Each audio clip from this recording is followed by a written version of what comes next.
E aí galera, beleza? Tudo em paz com vocês? Sejam muito bem-vindos. Mais um vídeo do canal Metal Musicast. Quem acompanha o canal sabe que eu tô curtindo muito o novo disco do Iron Maiden. Eu até faço uma série comentando todas as faixas deste álbum aqui. Mas alguns têm me perguntado, beleza, Tielo, você curtiu o álbum, você acha que ele é muito bom, é excelente, beleza, mas em qual posição da discografia você coloca o Senjutsu? Então beleza, eu vou responder essa pergunta fazendo um rápido ranking aqui dos 17 álbuns do Iron Maiden, beleza? Eu já começo pelo The Final Frontier. Para mim, ele é o 17º. Eu até gosto de alguns momentos dele, gosto da Coming Home, da Mother of Mercy, da The Alchemist. Legal, tem alguns momentos bons, mas ele começa meio anticlimático, aquela introdução que fica ali enrolando. A primeira música, pro meu gosto, não é tão inspirada. É um álbum que tem metade é boa, mas depois se perde um pouco. Não caiu muito no meu gosto. Fui ao show, assisti lá no Morumbi. Iron Maiden ao vivo sempre é top, fui no show dessa turnê, mas eu não pego esse álbum para ouvir muito. Ele não cai muito no meu gosto. É curioso que quando a gente ouve todo o álbum do Iron Maiden, para quem é fã de heavy metal, tem muitos momentos bons, né? Tem músicas boas em todos os álbuns do Iron Maiden. Para quem é fã, então, nem se fala, né? Não tem nenhum disco ruim para quem é fã da banda. Para quem é fã da banda, todas as fases são boas, que é o meu caso. Mas eu reconheço que esse álbum não caiu nas graças para mim. O 16º é um que é quase unanimidade, que é o Virtual Eleven. Também tem momentos bons. Eu também gosto de 3 ou 4 músicas ali. Começo com Future Real é muito bom. Parecia que ia ser um álbum bacana, né? Mas depois vem uma das músicas mais chatas que o Iron Maiden já compôs, que é The Angel and the Gambler. Que música chata, não curto, galera, não tem jeito. Neste álbum tem a The Clansman, beleza. Acho que todo fã do Iron Maiden colocaria essa música numa coletânea, num best-of. Legal. Tem uma música que eu curto demais, When Two Worlds Collide. Acho muito boa, também é um pouco do meu gosto. E tem ali uma outra música que é muito chata, que é Como Estás, Amigo. Então é um disco que, se eu pegar, eu vou gostar de alguns momentos, assim como eu falei do The Final Frontier. Mas tem músicas que deixam ele bem fraco aqui. E na época de tanto a gente ouvir o pessoal batendo no Blaze Bayley, ao vivo realmente não era bacana ouvir o Blaze Bayley. Eu fui em alguns shows das turnês do Iron que passaram pelo Brasil, realmente era um pouco constrangedor. Não dava para o Blaze Bayley cantar as músicas da fase do Bruce Dickinson. O cara não era o cara certo para o Iron Maiden. Até algumas músicas da época do Paul Di'Anno não ficavam boas na voz do Blaze Bayley. Você via assim, a Rothschild, por exemplo, ela é pra cima com o Paul Di'Anno, né?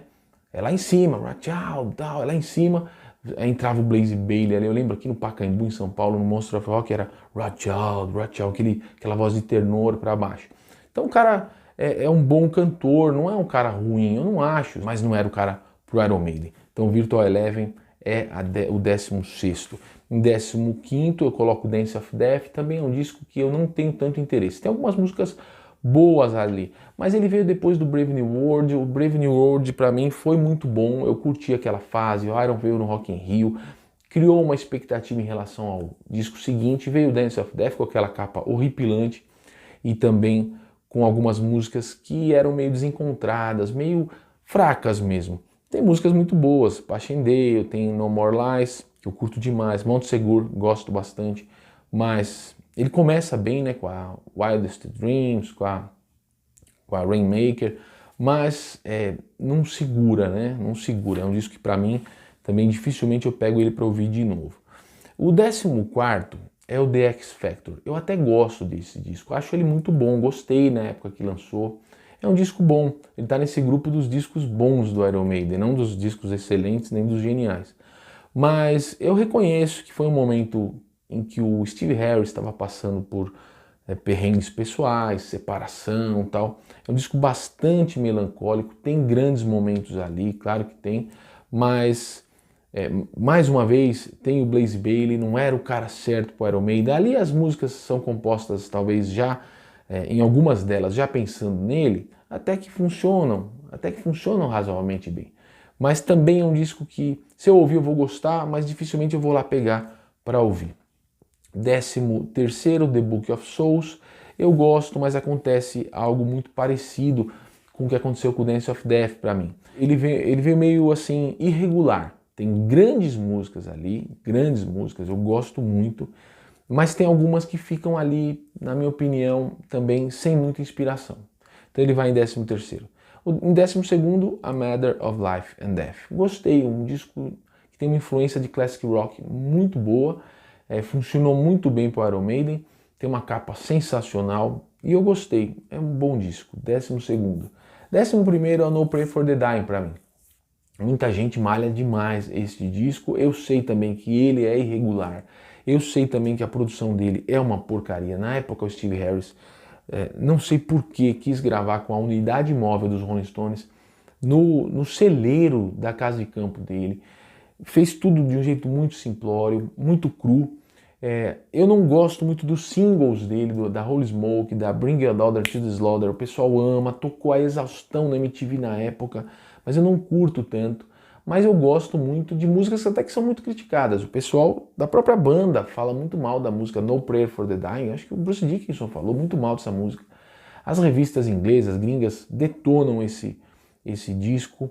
Mas eu curto demais, mas é uma ligação pessoal minha. Eu curti o Iron Maiden a partir do Seventh Son, of a Seventh Son, e eu estava naquela expectativa por um novo disco. Surgiu o No Prayer for the Dying, quando eu soube, eu corri no primeiro dia na loja, comprei ele em vinil, voltei para casa e estava com muita vontade de ouvir, e essa boa vontade fez eu gostar dele. Eu gosto da Tail Gunner, eu gosto da The Assassin, eu gosto da Mother Russia, eu gosto da Hooks in You, que é mais hard, que ficou ali uma composição que tinha participação ainda do Adrian Smith, que tinha acabado de sair. Eu gosto desse disco, ele fica aqui em 11º. E todos esses comentários cabem para o 10º que eu coloco aqui, Fear of the Dark. Eu sei, também é um disco irregular, o pessoal chia pra caramba a respeito dele. Tem algumas músicas fracas, principalmente na segunda metade dele, ali no meio da tabela ali, né? Mas eu gostava, Be Quick or Be Dead, tocou bastante também na MTV, nas rádios aqui, eu gostava. From Here to Eternity, eu gosto, um hardão do Iron Maiden. A música Fear of the Dark a gente curtiu muito na época. Eu fui assistir o Iron Maiden aqui no estádio do Palmeiras, na época no Parque Antártica, do Palmeiras, time de futebol.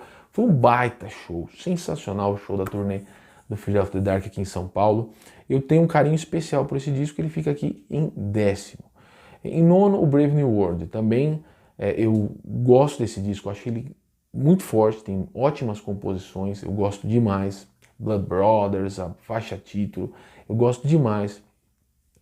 O Iron Maiden tinha muito a provar ali, porque estava voltando com o Bruce Dickinson e com o Adrian Smith. Eles tomaram esse cuidado de trazer alguns elementos típicos da banda para aquele disco. Ele é muito bom, uma capa sensacional, e eles tocaram aqui no Rock in Rio, que fortaleceu mais as músicas desse disco, que foram tocadas naquele show.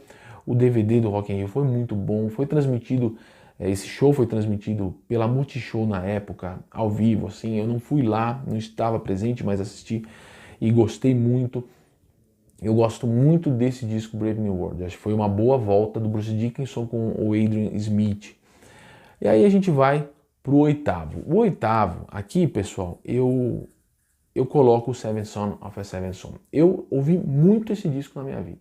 Por muito tempo ele foi um dos meus preferidos, mas ele foi caindo pelas tabelas aí do meu gosto, ficou aqui em 8º. Claro que está em 8º num total de 17, significa que eu curto muito. Mas eu também acho que tem alguns momentos ali que são mais fracos, né? A Can I Play With Madness, eu nunca fui muito com a cara dessa música. Tem momentos muito fortes, claro, a faixa título e tal. Ele fica aqui em 8º, é um baita disco, entrou com aquele lance de fazer um disco conceitual, baseado num livro. Ele é bastante progressivo, né? Desde essa época que o Iron Maiden carrega bastante no progressivo, foi aí que a coisa tomou mais corpo. Mas eu coloco ele em 8º aqui. Em 7º fica o Senjutsu. É isso mesmo. O Senjutsu, para mim, ele ultrapassa hoje, no meu gosto, até o Seventh Son.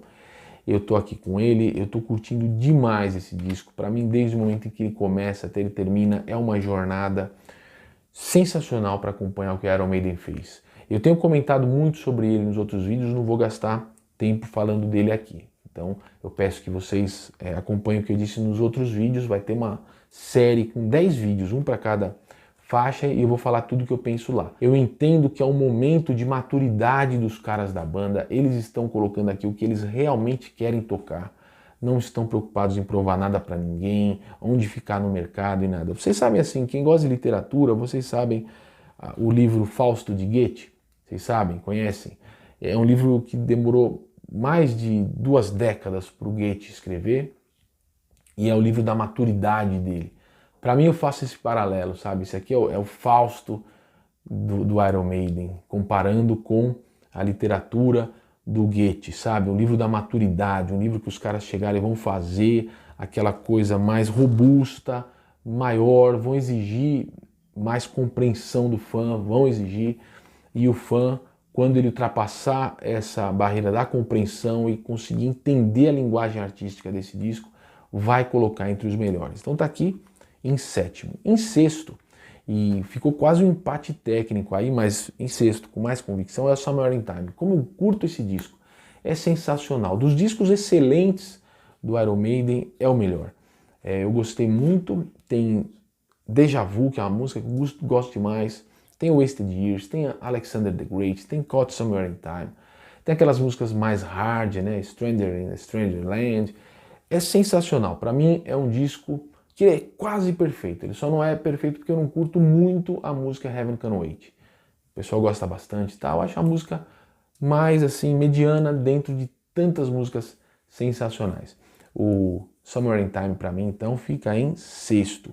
E agora a gente vai entrar no top 5, nos 5 primeiros, que aí o Iron Maiden pede licença, ele vai lançar os 5 discos geniais. Aqui o Iron Maiden atingiu a marca do genial. O 5º, para mim, é o Killers. Eu curto demais, a faixa título é genial. Tem outras, Murders in the Rue Morgue, sensacional. Várias, Purgatory, nossa, quando eu ouvi essa música é sensacional. Muitas delas, Gengis Khan, instrumental mais épica, é muito bom. É excelente, acho que o Steve Harris aqui atingiu um nível muito alto no momento em que ele ainda estava no início da banda. O Iron Maiden já tinha lançado o primeiro disco e já tinha alcançado as paradas de sucesso, já tinha aparecido em programas de TV, feito boas turnês com o Kiss, com o Judas Priest, tudo no primeiro disco. E eles precisavam de um segundo disco forte. E o Steve Harris foi buscar até músicas antigas dele. Músicas que ele tocava, uma música, por exemplo, que chama Innocent Exile, ele tocava na banda Smiler dele, que começou antes do Iron Maiden. O Iron Maiden começou em 75, então ele tocava essa música alguns meses ali antes de formar o Iron Maiden, em 75 e em 74.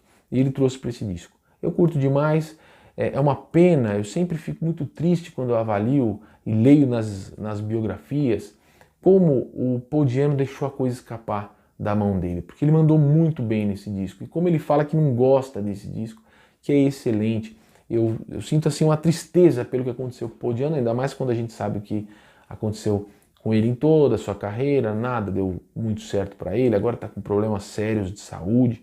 E eu fico triste porque o cara se perdeu aqui, podia ter agarrado aquela oportunidade. Muitos dizem que o Paul Di'Anno não era o vocalista para levar o Iron Maiden para o patamar que o Bruce Dickinson conseguiu levar.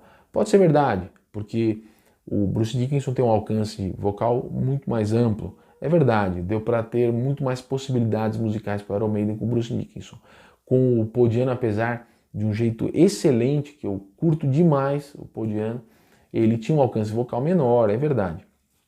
Mas a atitude dele, a postura, o carisma que ele tinha também no palco, apesar daquele jeitão dele, mas era um jeito carismático, no jeito de ter a atitude dele, é tudo excelente. Por isso que em 4º eu coloco o primeiro disco Iron Maiden. As pessoas podem estranhar porque é um disco que em termos de produção não é bom, mas para mim o primeiro disco do Iron Maiden, o auto-intitulado, ele é uma cápsula do tempo assim que retrata 5 anos de Iron Maiden, resumidos ali. De 75 até 80, o Steve Harris carregando esse piano nas costas, trazendo Dave Murray, trazendo... ali gravou o Dennis Stratton, né, que depois pisou na bola, logo depois nas turnês, se achou demais tal, e acabou pisando na bola, porque ele não andava no mesmo ônibus que a banda, ele fez uma turnê com o Kiss, ele queria ficar mais perto dos caras do Kiss do que com a banda, ele ia para o ônibus dos técnicos, né, dos roads, ao invés de ficar com os caras do Iron Maiden. Isso deixou o empresário Rod Smallwood e o Steve Harris, os chefes da coisa toda, muito nervosos com ele. Tiraram satisfações, ele não consertava o comportamento dele e acabou sendo limado. Ele também queria fazer um som mais leve no Iron Maiden, tanto é que ele faz um som muito mais leve na outra banda dele que está lançando disco até hoje, né, no Lionheart. Mas ele queria fazer um lance meio Queen. Ele chegou até a gravar harmonias de vozes e a colocar no álbum. Quando o Steve Harris e o Rod Smallwood viram aquilo, ficaram muito bravos com ele, que ele pôs algumas harmonias de voz que pareciam o Queen. Steve Harris mandou o produtor tirar aquilo da gravação, mas eu curto muito esse disco. Clive Burr na batera, sensacional, genial também. Esse disco traz para mim um retrato do começo do Iron Maiden. Eu consigo, em cada segundo desse disco, imaginar toda a trajetória do Iron Maiden para se colocar no cenário do metal. Genial para mim, tanto o Killers quanto o Iron Maiden. E aí o terceiro é o Peace of Mind, já começa com Where He Goes There, tem Flight of Icarus, tem Revelations, né, na ordem invertida do que eu acabei de falar, tem The Trooper, tem gente que fala que está enjoado de The Trooper até hoje, mas é uma faixa sensacional.